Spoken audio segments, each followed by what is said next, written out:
So let's dive into this workshop. All right, facing employment at 50 years old or older.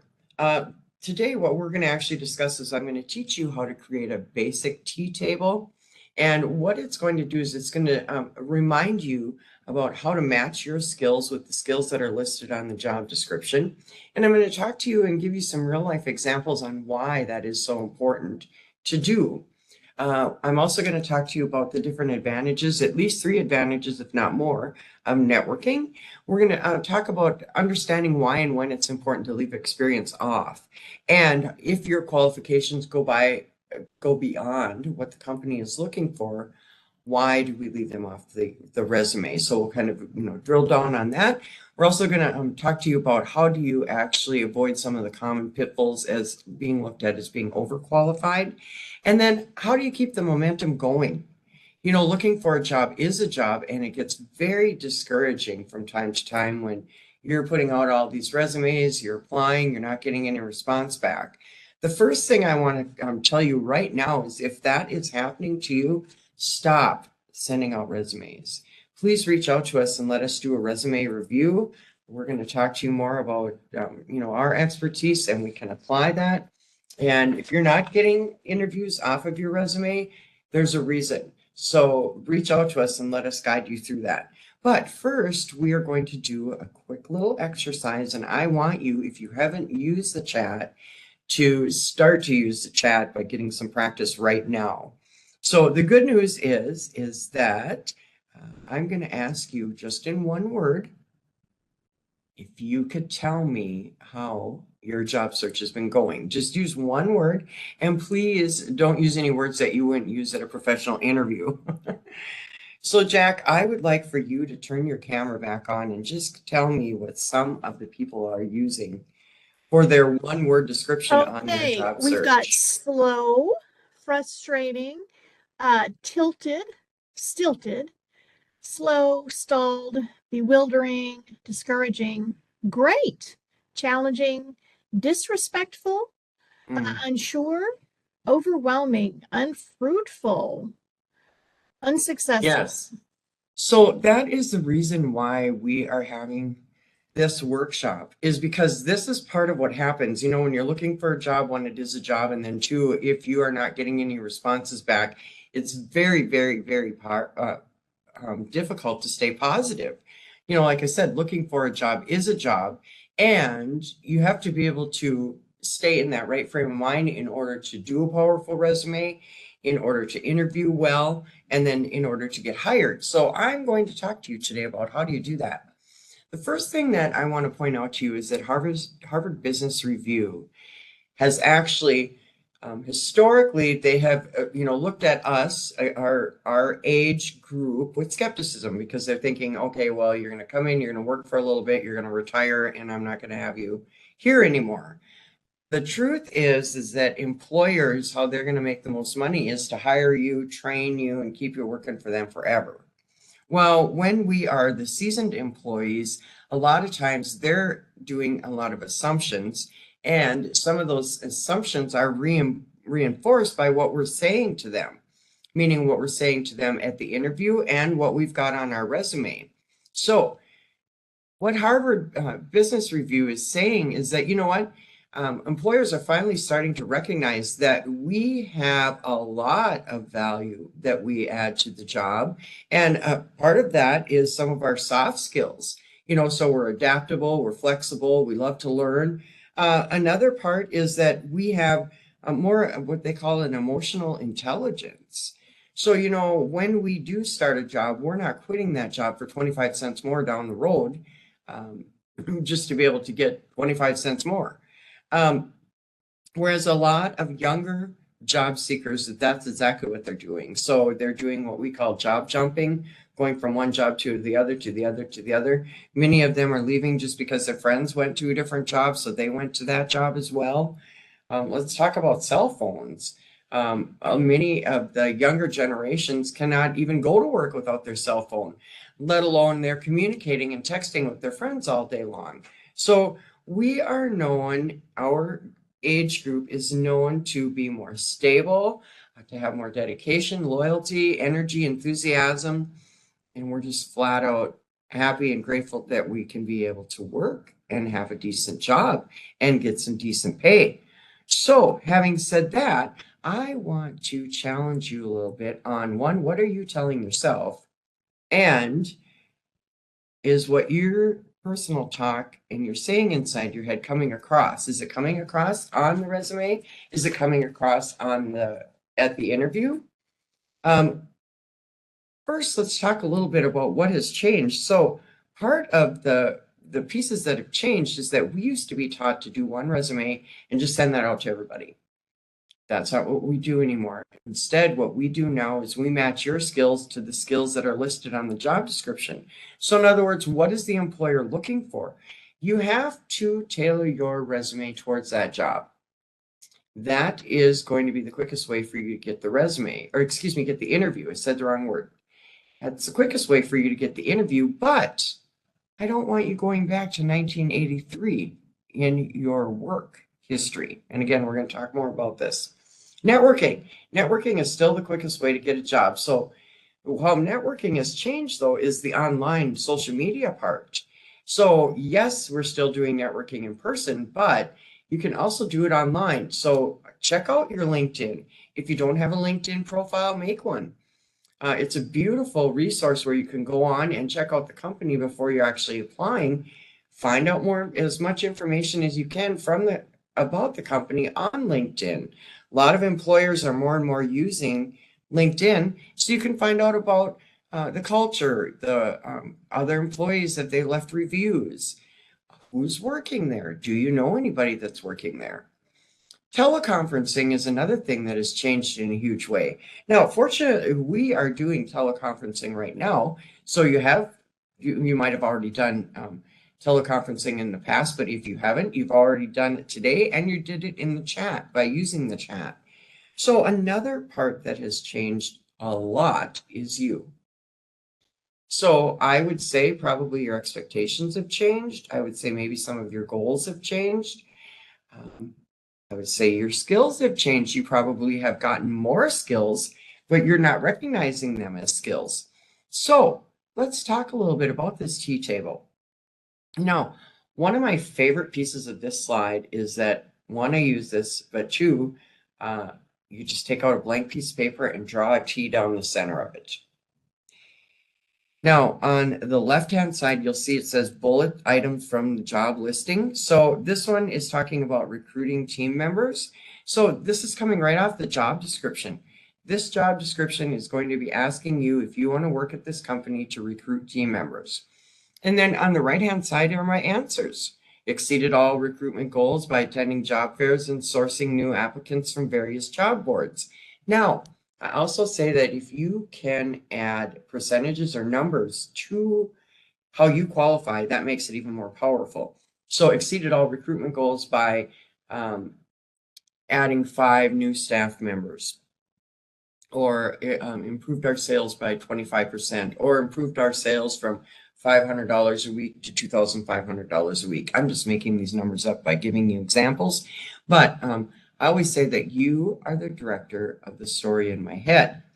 So the more information that you can give me where I can follow you through what you're trying to tell me and how you qualify for this position, the more likely I'm going to interview you and hire you because I'm able to understand what you're saying. So having said that, another piece that I love about this slide is that it reminds you of what your skills are. Now, let me tell you what happens a lot of times when I'm working with people on a one-on-one basis. So these are people who are in their 50s, it could even be in their late 40s, but they have some work experience. And what they have done on their resume is I can take a look at their resume and I can figure out how old they are. Now, how can I do that? Well, it's just basically common sense, and I'm looking at how many years they're going back to. Now, I've had people who have gotten upset about this, but I want you to hear me out. So the people who've gotten upset about this are people who have worked at a company for 30 plus years. On your resume, you want to put 30 plus years in construction, for instance. I talked to a gentleman and he said that's something I'm very proud of, and rightly so. You should be proud of working for a company for 30 plus years. But if you have worked for them for 30 plus years, I can figure out very quickly that, say you started at 20 years old, I can figure out how old you are. Now, age discrimination is illegal. It's illegal, but it happens all the time. And so they don't say to you, we're not going to hire you because of your age. They say to you instead, we're not going to hire you because we think you're overqualified. Now, how would they think you're overqualified if you tailored that resume towards that job? My guess is that you've got too much information on your resume. So let me give you a real life example. Working with a gentleman, and he has a CDL. 20 years ago, he was a truck driver. Absolutely loved it, but was not doing truck driving now, and actually wanted to get more into a retail position. And he called me up. He said, Glory, he said, I've been sending out my resume. I tailored it towards the job. Nobody's calling me. I'm not getting any interviews. I don't know what's going on. Please help.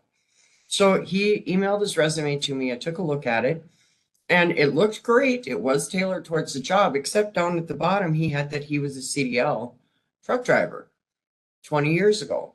So I said, okay, first off, I can figure out how old you are. But second off, is there a reason you have this on your resume, the CDL part? Are you going back into truck driving? And he said, no, I don't want to truck drive anymore. I don't want to do that. I'm going into something different. But I have it on my resume because I'm very proud of it. I, went through the classes. Was very proud that I passed the CDL test. I'm very proud of this. I said, you know what? I admire you for that. I know that being a truck driver is very hard, difficult work, but unless you're applying for a truck driving position, it needs to come off. It needs to come off of your resume because the hiring manager could be looking at it and thinking, one, you're probably going to be retiring any day now because it looks to me like you're older.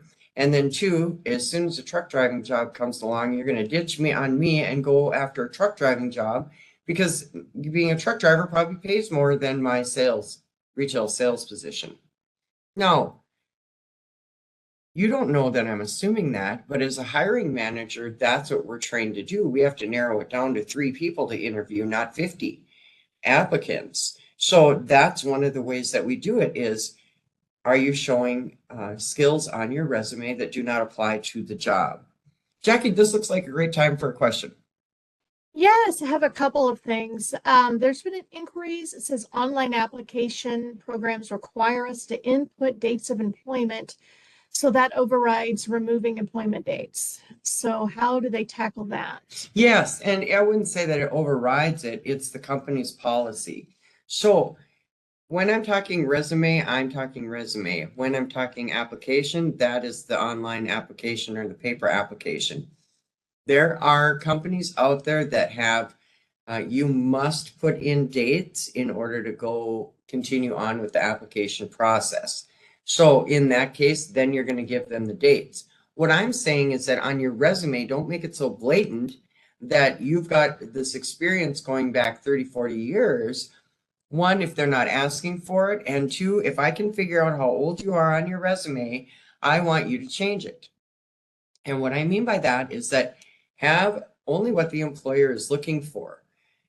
Don't be the CDL driver if they're not looking to hire a truck driver. Two, make sure that even if you have 30 years experience in construction, what I want you to do is I want you to use the term 10 plus years. And now the only reason you would use 10 plus years, even that term, could be in your cover letter, or it could be on your objective if you're putting an objective on your resume. But know this, that we don't use objectives anymore either. So you wouldn't have to actually even spell it out. But you are not going to go as far back as the first job you've ever had in your life. Okay. Jack, did you have another question? I wanted to add on to what you had said when you're reading a job description and it tells you the parameters, like you said, if it says 10 plus, but you have 30, do just add the 10 plus. And also, even though you may be proud that you have numerous other certifications and maybe your experience would blow people away. We're like, wow, look at all this skills. Sometimes if you put too much, it turns them off. It's intimidating. Do you want to share more about that, Glory? When Don't, Yes. even though Mhm. you may have all the bells and whistles, you just may need to not blow your horn, just do a little toot. Can you share from that? Yeah. So what I have found too, that a lot of times the reason you're not getting those interviews is because let's say that in your past role, you were in a supervisor role and you don't want to do that anymore. You want to go into where you are not taking on all the responsibility of the team, but you want to be a part of the team instead, a team member. Well, you're going to have to present your resume a lot differently and you're going to have to interview differently because you're going to have to convince the interviewer that you can follow as well as lead. I'll give you another example. I had a gentleman I was working with, and he was the vice president of a company. He had done that for many, many years. He didn't want to do it anymore. He wanted to get into where he was actually just doing a skilled labor job where he could go in, work, come home, enjoy the family, and have life balance, not all the responsibility. Well, the first thing that we did on his resume was remove vice president. So his job title was vice president. And right away, a natural human reaction is, why would you want to come and work for me when you were a vice president? Why aren't you applying for vice president roles? So again, that's where our expertise will come in and help you with this. And we'll challenge you a little bit. Now, remember, this is still a free country, goodness. You can put on your resume whatever you want. But the truth is that we want you to be able to get the interview. And in my opinion, the resume is only as good as the fact that it gets you the interview. A lot of times we need to have that skill reminder. So if you want to have what I call the foundation resume that's got everything you've ever done, and you need to read that from time to time, there's nothing wrong with that. We need to be reminded of what our skills are, but that's not the resume you're sending out. The resume you're going to send out is the one that's tailored towards the job. So, can I figure out how old you are? Ask yourself if the skills you did years ago still apply to this new position. A lot of these positions have evolved. And then also consider using a combination resume instead of a chronological. So chronological is where it's your most recent job going backwards in your work history. And functional resume is say that you have been out of the workforce for a while. Say you went to college, for instance. That would be functional. So a combination resume is where they've taken both the chronological and the functional and combine them. So your work history is down at the bottom, but your skills are what the people are looking at when it comes to interviewing you. Now, let's talk a little bit about what is one of your most popular sayings at the interview when I ask you, I'm interviewing you, and I say, where do you see yourself in 3 to 5 years? Or I ask you, what are your career aspirations? And here's the things that you would typically say to me. Well, in 3 to 5 years, I'm retired. Oh, hey, well, I only need to work another year and then I'm out of here. Where do you see yourself in 3 to 5 years? Well, I won't be working for you. Actually, I had people say that to me.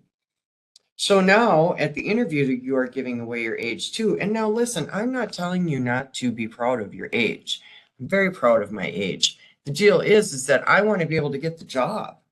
And the thing is that am I telling myself and in turn telling you how old I am? Am I saying stuff to you like I plan on retiring here real soon? So just give me a job so you can fill in the gap until I got better things to do? Remember, employers put in time and effort and money into training you. They want to keep you working for them as long as possible. The truth is that what I want you to say is when I say, what are your career aspirations? Or where do you see yourself in 3 to 5 years? I want you to say this. I see myself working for you. Hopefully I will have gotten a promotion. Well, now it's easy to say, well, Glory, I don't plan on working in 3 to 5 years. I'm going to be retired. Well, one, that's a great plan, but we all have plans. It doesn't mean they all work out. Two, we're only guaranteed right now here, right here. We're not even guaranteed tonight. So for the interview's sake, you're going to say, I see myself working for you and hopefully I will have gotten a promotion. And three, just because we have plans to do something doesn't mean it turns out the way we wanted it to. Now get this. Almost every day I work with people, somebody, if not a group of people who have retired and found out they hated it. They want to come back into the workforce. Now, there's another group of people who, when we went through the pandemic and we were, shelter in place and not allowed to rub elbows with our work colleagues, We all found out that, boy, if this is what retirement's like, I don't want anything to do with it. So there's that group of people too that are coming back into the workforce. Point is that the wisdom you have, you paid a high price for. The wisdom you have, you paid a high price for. So what you want to do is you want to convince the new employer that, look, the wisdom I have, I paid a high price for, and I believe I can make you a lot of money. And in turn, I'll make some money too. Instead of saying stuff like this, oh no, that's not how we do it. Or that's not how I was taught. Or in my day, or for my age, or I can't do that. I was talking with the gentleman and I said, do you know that you've made reference to how old you are? And he's younger than me. Do you know that you made reference to how old you are over 9 times in this phone conversation? And he says, what are you counting? And I said, yes, I am. I said, you make it sound like we're all the crypt keepers here. I don't know if you guys know who the crypt keeper is, but like we're too old to work, but we're too old and broke to stay home. That's not what the employer wants to hear, and that's what your resume presents. So I just want to challenge you a little bit about, can I figure out how old you are by looking at your resume? Is there things on your resume that the employer's not looking for, that do not apply at all towards that job that you're trying to get? But you are being determined that you need to keep that on your resume. And is that the reason that you may not be getting interviews? Are you going too far back? Let's talk a little bit about networking. And Jack, this looks like a great question before we get into the next slide here.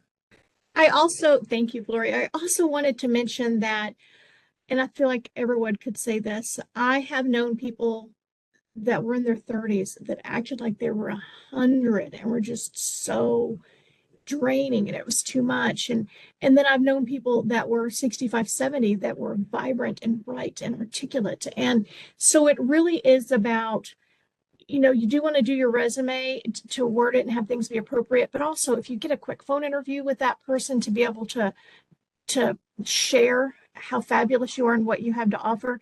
And when you have that interview, you can share that, but try to not have a chip on your shoulder, assuming that they're going to be upset with you about something that you're older and I'm interviewing you because I have to, or I'm try to go into it fresh and not bringing that baggage of the fear of the age, because it may not even be a factor. You might bring it on and it's not even real.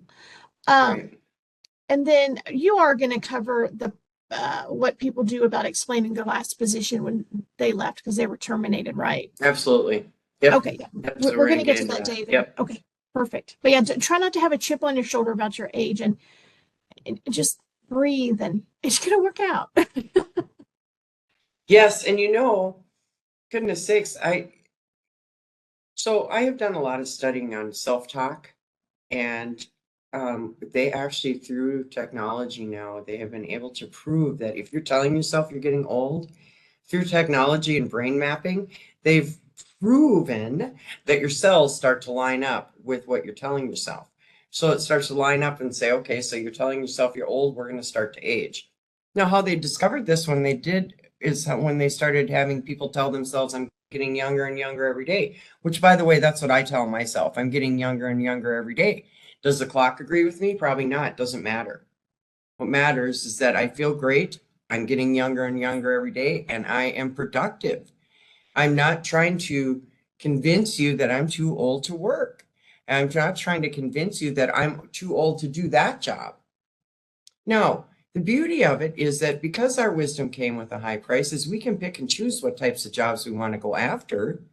You don't have to be necessarily doing the heavy duty construction work, for instance. But goodness sakes, you could be an estimator.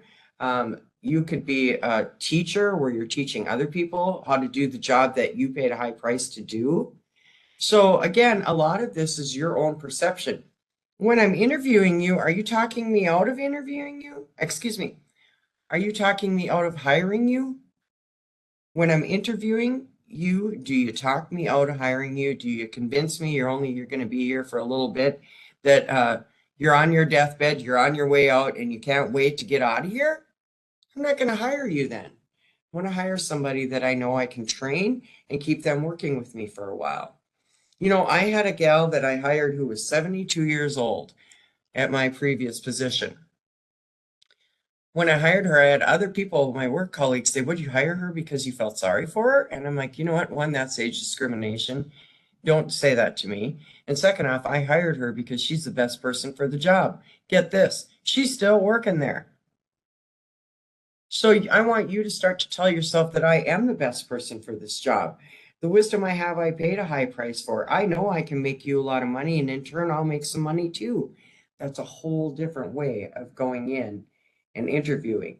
It's a whole different perception on how to present your resume as well. So I also want you to ask, do I have the competitive skills that the company's looking for? How about this one? Do I want this job? I've had people who I've interviewed in the past and they've said to me, what do you do here? And I sit there and think almost offended, like, really, you're applying at this job? You don't even know what we do? But know that there are people who interview like that all the time. They didn't do any research, they didn't check out the company, didn't find out any information on the position, just went in and thought, I'm going to wing it. Well, that gives you an upper advantage right there. Another thing that I want to encourage you to do is that, you know, we've been talking a little bit about momentum. One of the ways I found to keep the momentum going up when I'm in my transition between jobs is I do a little bit of volunteer work. Now, goodness sakes, I am not talking about 40 hours a week. But in my role previous to working with the state of Minnesota, I was the operations manager of a nonprofit.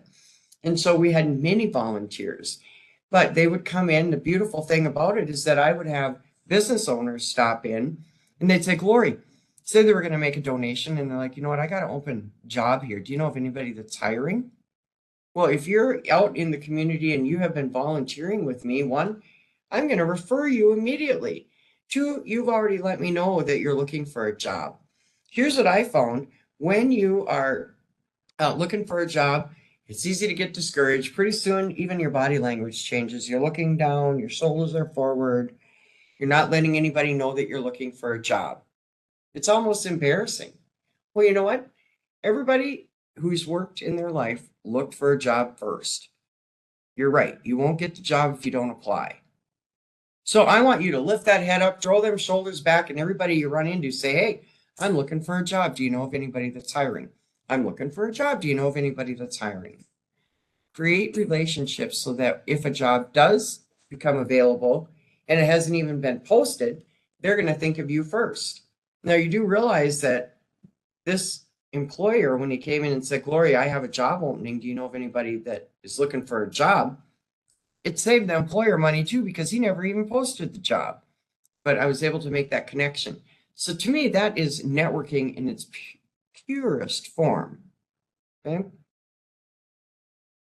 1 minute, I have to cough. Excuse me. So let's talk a little bit about teleconferencing. That is another big thing that's changed. Now, again, I had told you earlier that we're doing it right now. So it's very, very important to set up your background. If I were to interview, I would not interview with this big, beautiful Duluth calendar right behind my head like this. Now, I'm purposely sitting here to give you an example of what not to do.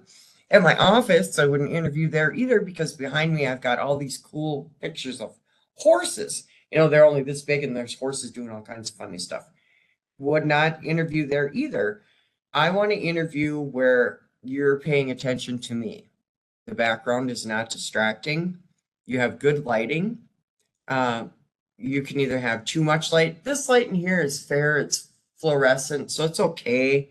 But if it's too bright, it can wash you out. If it's too dark, you're perceived as hiding something. It's important that if you're doing a virtual teleconferencing interview, that you dress as you would face to face.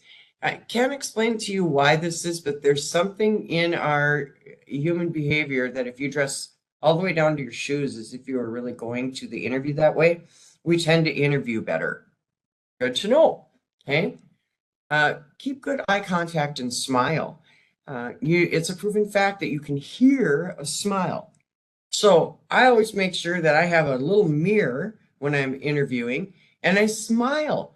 You know, you want to present yourself as being friendly.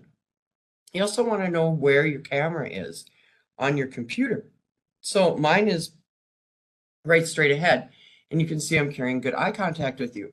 If I'm looking this way and I'm talking, you can see how that feels completely different. So make sure that you know where your camera is. Make sure your audio is good.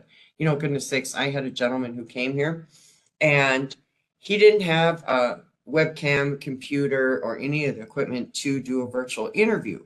If you don't have that, no problem. Come to the Career Force. So this gentleman came and he used our equipment and we did a mock interview virtually. So I gave him any inside tips that I had about how his background, his lighting, what he was wearing, how he presented. He should actually, you know, be sitting a little closer to the camera or maybe a little farther back.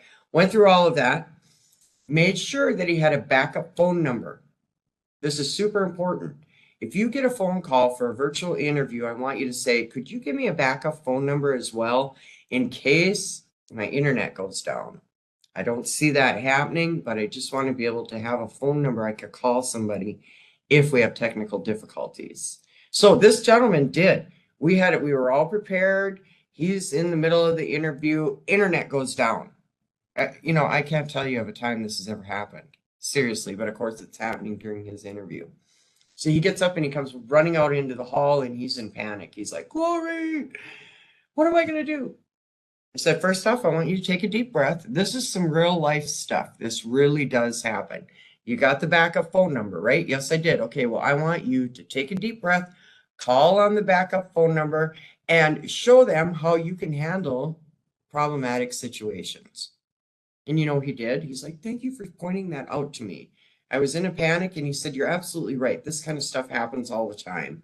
So he did, made the phone call back. The internet came back on. They were able to finish the virtual interview, but because of the way he handled that situation, he was hired. And I believe that played a big part in the reason he was hired, because he didn't get all frazzled and he was able to show them that he can handle situations, whether good or bad.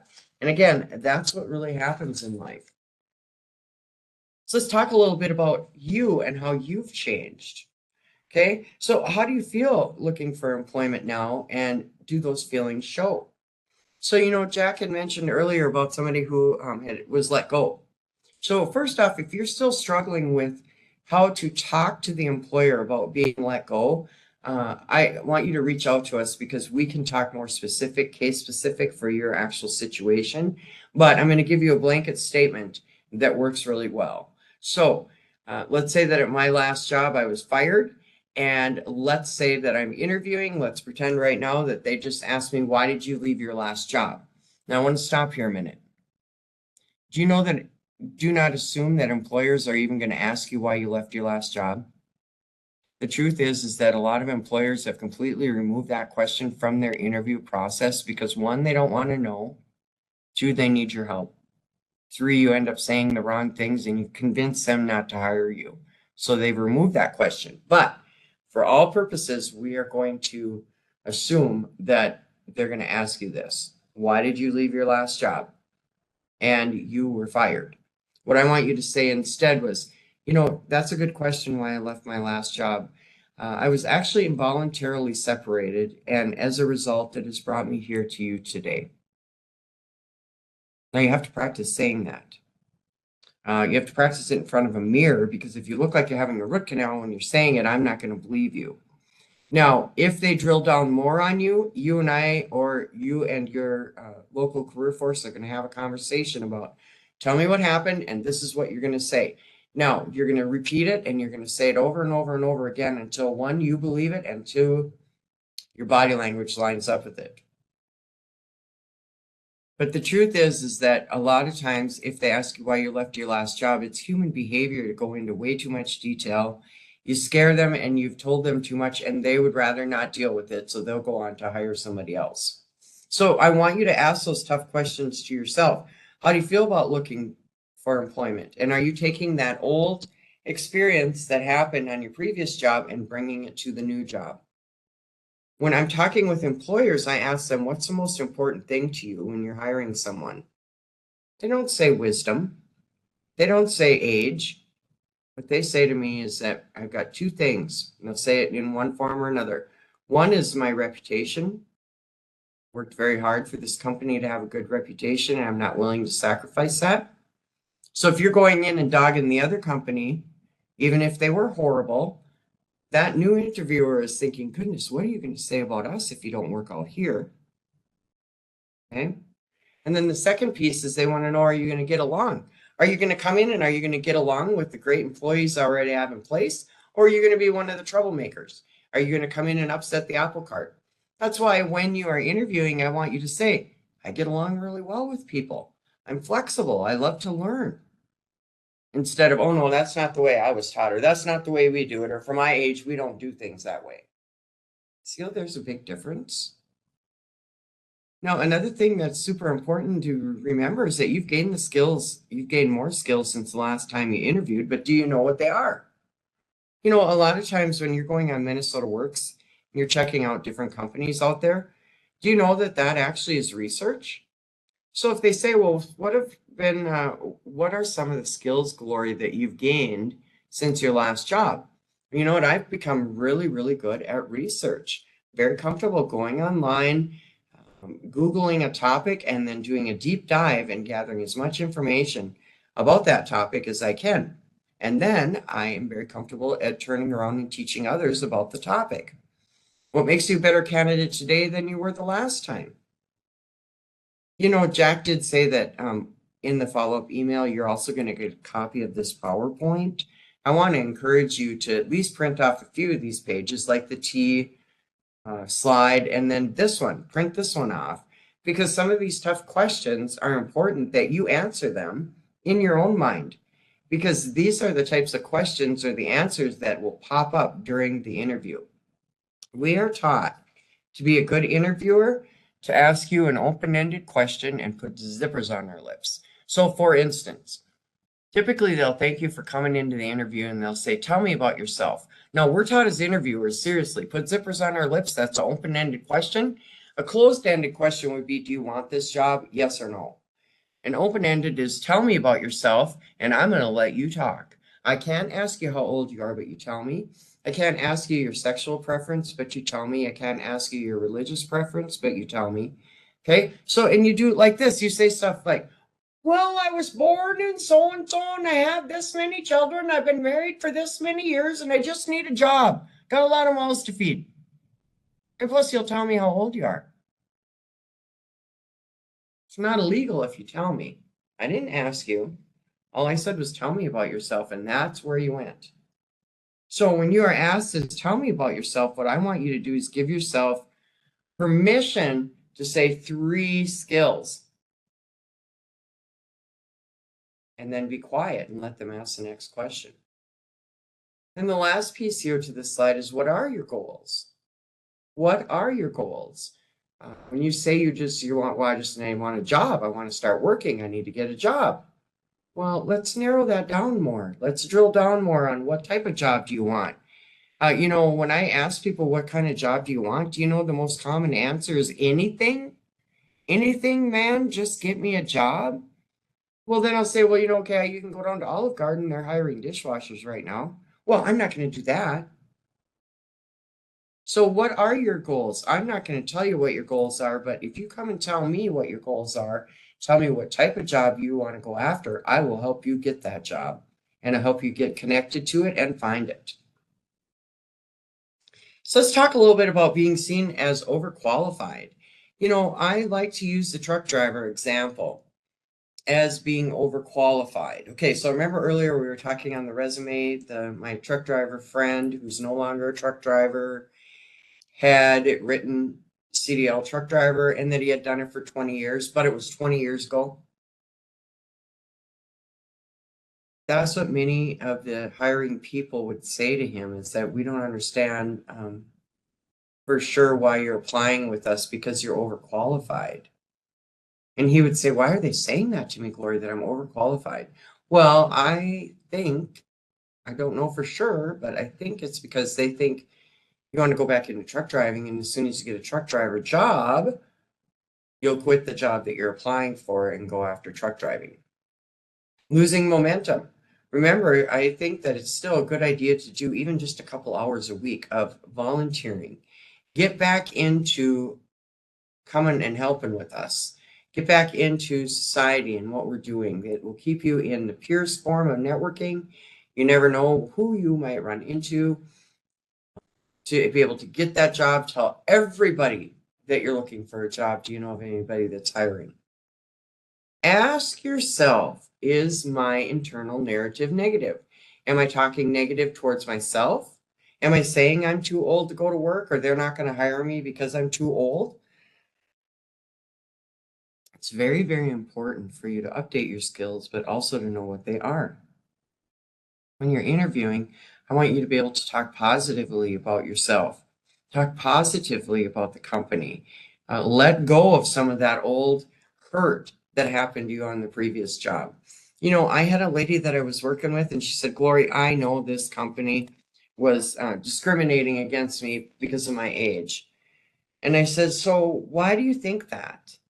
And she said, because she said they were always joking about, younger jokes. They weren't including me. I always felt like I was on the outside looking in.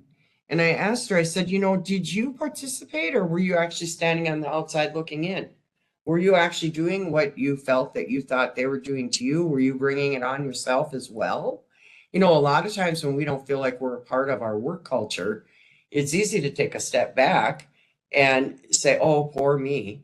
But that's not productive. It's actually counterproductive. And I want you to be able to go in and enjoy your job. But sometimes we make it difficult for ourselves. Being overqualified too means, are you showing too many accomplishments on your resume? Do they apply to the job? How do you talk? I always say that good Lord gave us 2 ears and 1 mouth for a reason. Are you listening? Or we talked earlier about what happens if you were a supervisor for years and now you don't want to be anymore. Are you still behaving like you did when you were in charge? Keeping that momentum going. I asked you earlier, what are your goals? I want you to make some goals for yourself. And if you struggle with this, reach out to us because we're experts at this as well. But at the very least, what I would like for you to do is after this workshop, go back on Minnesota Works and find 5 jobs you would be interested in applying for. Now, I always say print them off, read the job descriptions very, very carefully. Many of those jobs are titled something, but turns out there's something else.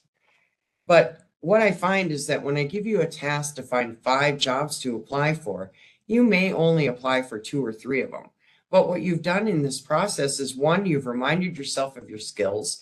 2, you've reminded yourself of what type of job you want to go after, and it helps to get that momentum going again. Do not let your narrative be negative. Again, you're going to say, if you were fired, it's called involuntarily separated. And then please reach out to us and seek assistance from us. Sometimes it's as simple as you just need to talk to one of us as job counselors, unload, tell us about that situation that you had happen. Let us validate your feelings that, yeah, that was not right, the way things went down there, but this is how we're going to have to deal with it moving forward so that you can get a job. A lot of times I've watched people who they had a horrible, horrible experience at their previous job. But because of that experience, it's affecting their whole future. So they're taking that horrible experience and they're reliving it and not getting hired. This has nothing to do with age. Jack, this looks like a good time for a question.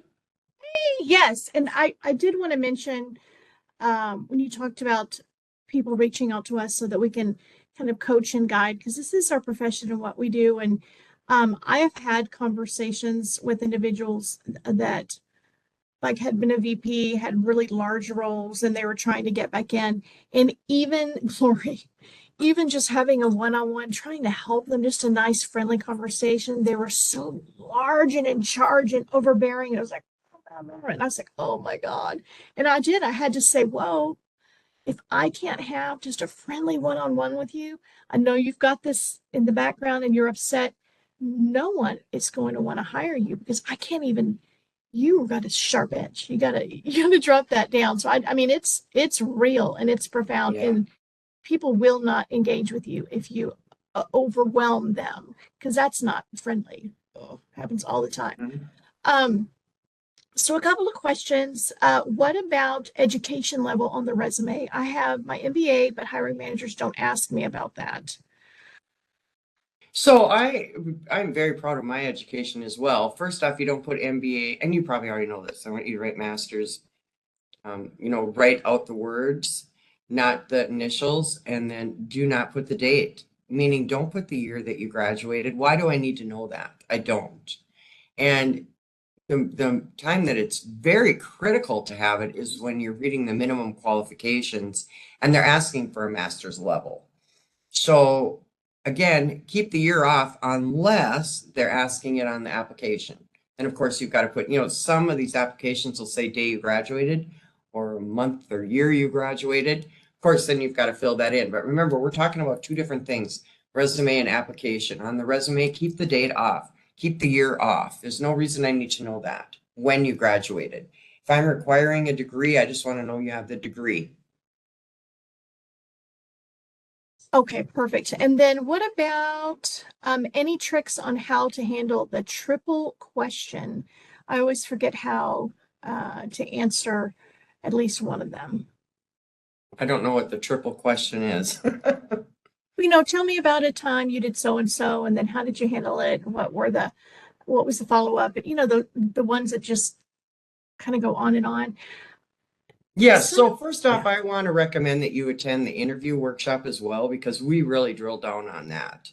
On tell me about a time when things didn't go right and what did you do, for instance, or tell me about a time when you had a team project and how did it work out, or something on that order. I always say that you are the director of the story in my head. So when you're telling me about a time when things didn't go right, I want you to just briefly tell me about that, but then I want you to get right back into something positive, okay? Another question they might ask you is, what is one of your greatest weaknesses? I had a gentleman say to me, I don't have any. Well, there's his weakness right there. He's arrogant. You always want to have a weakness, own it, and then get back into something positive. Now, let me give you a real life example. This is about me. This is true about me. So they asked me when I interviewed for this position, Glory, what is one of your greatest weaknesses? And I told them, I said, well, I would have to say one of my greatest weaknesses is Excel spreadsheets. Not my favorite thing to do, but I do know that they're important in this role. When I was first hired with the state of Minnesota, I was going into prisons and working with prisoners who were 90 days or less to be released, and I would help them find employment. So I had to do an Excel spreadsheet. I had to keep track of how many people attended the workshop, how many miles did I drive the company car. It was very important to keep that tally on an Excel spreadsheet. So I told them at the interview, I said, I would have to say my greatest weakness is Excel, but I want to let you know that I am signed up to do a refresher course and it'll be completed before my first day of employment. So you want to be able to own a weakness, but you want to turn it back into something positive very quickly. Here's what happens when I'm talking to you and I'm interviewing you. You get so detailed. One, you scare me. And two, you're actually talking about the color of the paint on the wall. I don't need to know all those details. And if you're still struggling with it, please reach out to us, because we're experts at this and we can help you with giving less is more. So the less you say, the more powerful it can be. But it depends on what you say. Now, another piece that we have that I always love to talk just briefly about is some of your skills do need to be updated. So let's say that you did want to get a certificate in Excel. One of the places that you can go look for that is on Coursera. So Coursera is an online platform. It is a college. The only thing I don't like about Coursera is that there's always pop-up screens that come up that they try to get you to enroll. You don't need to enroll. I want you to be diligent on where you're going within Coursera. Make sure you're paying attention, but you can get a lot of free certificates through Coursera. And then the Dislocated Worker Program. So that is run at the Career Force through different partners, and some are run with the state of Minnesota as well. So it depends on where you live. and the different types of programs that are available through the dislocated worker program. But it's definitely worth a phone call checking it out to see if there's any resources that would be able to help you if you did need a certificate. Or if you need, let's say you've got one class left to get your bachelor's degree. That happens to many, many people. Well, you don't qualify for financial aid for that one class. That's where the dislocated worker program may come in and pay for the class. So again, each career force is run a little bit differently, but check into your local career force and see how yours is implemented. Jack, do you have another question? I did. I wanted to add that the dislocated worker program is only for individuals that are currently receiving UI benefits and have lost their job to no fault of their own. But I did put a link. It talks about all the various programs within the career force locations, and you could call, you could go in and visit with someone, and there are all sorts of programs that are available, but the dislocated worker program is very, very specific, but there's Yes. many programs And that might be able to. right. Very And important. I want to encourage you to at least make that phone call to your local career force, because every career force and county, the programs are run a little differently. So I want to make sure that if you qualify for any resources, at the very least gather the information, and then you can decide if you want to partake in it or not. We are down to 4 minutes. So Jack, do you have any other questions? Okay, let me see. Let me just 1 second. I'm going to pull this up here. I'm just trying to look at other things to share. When filling out the application on a company's website, they ask for demographics, age, etc. Can this be a determining factor on moving forward in the process? Yes. No, they're not, it's actually illegal for them to ask you your age on the application. So what I tell people to do is to put in your day, month, and then put 00. Now, let's say that you get the interview and they say, well, Glory, you put 00 in for your date of your birth, and clearly you're not 24 years old. Do you want to explain that? Here's how I explain it. Well, you know what? I was looking out for you guys because that is actually illegal to ask me that question. But I'm all about protecting the company, so that's why I put 00 in there.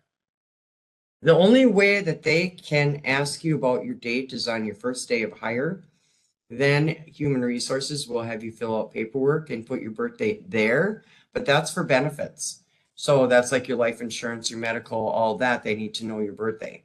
Otherwise, they're not supposed to be asking you your birthday or your age. But I also want to challenge you. Did you tell them or did they ask? And again, reach out to us if you're in the middle of filling out an application and you've got some questions.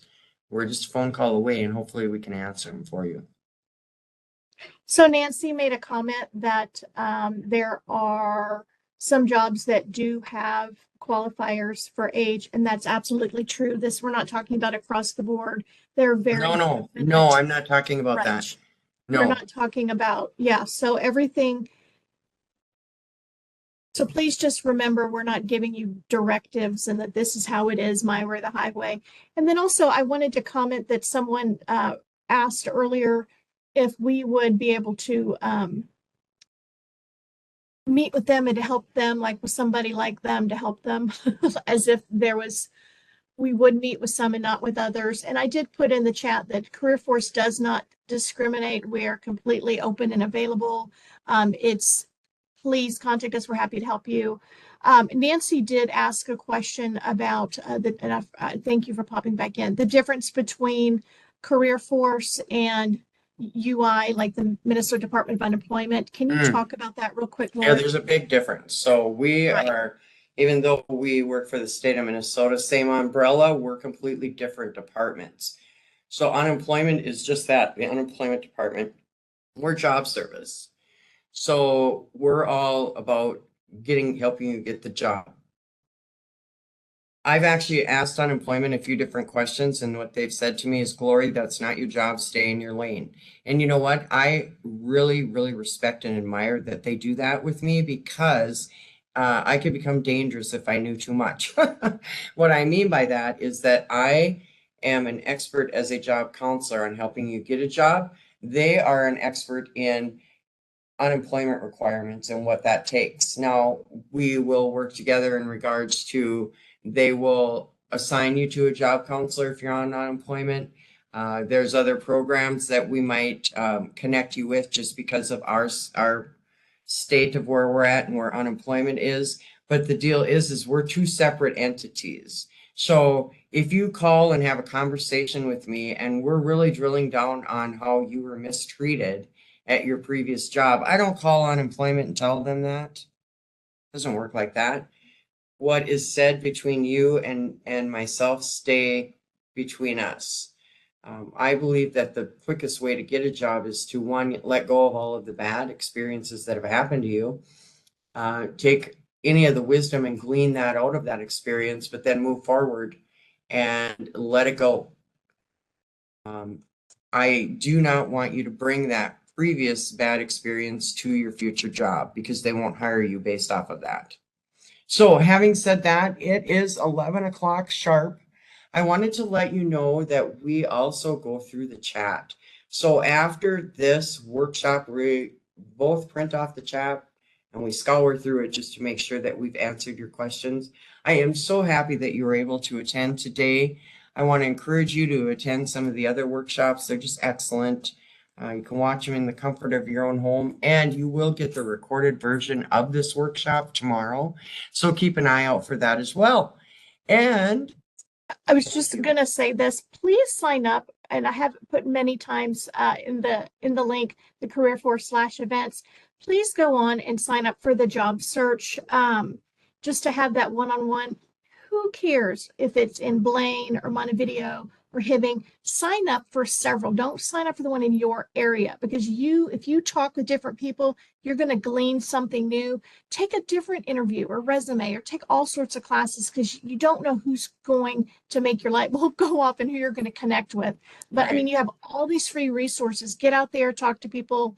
But yes, it was great. Thank you. Good. Okay. Thank you, everyone. Bye.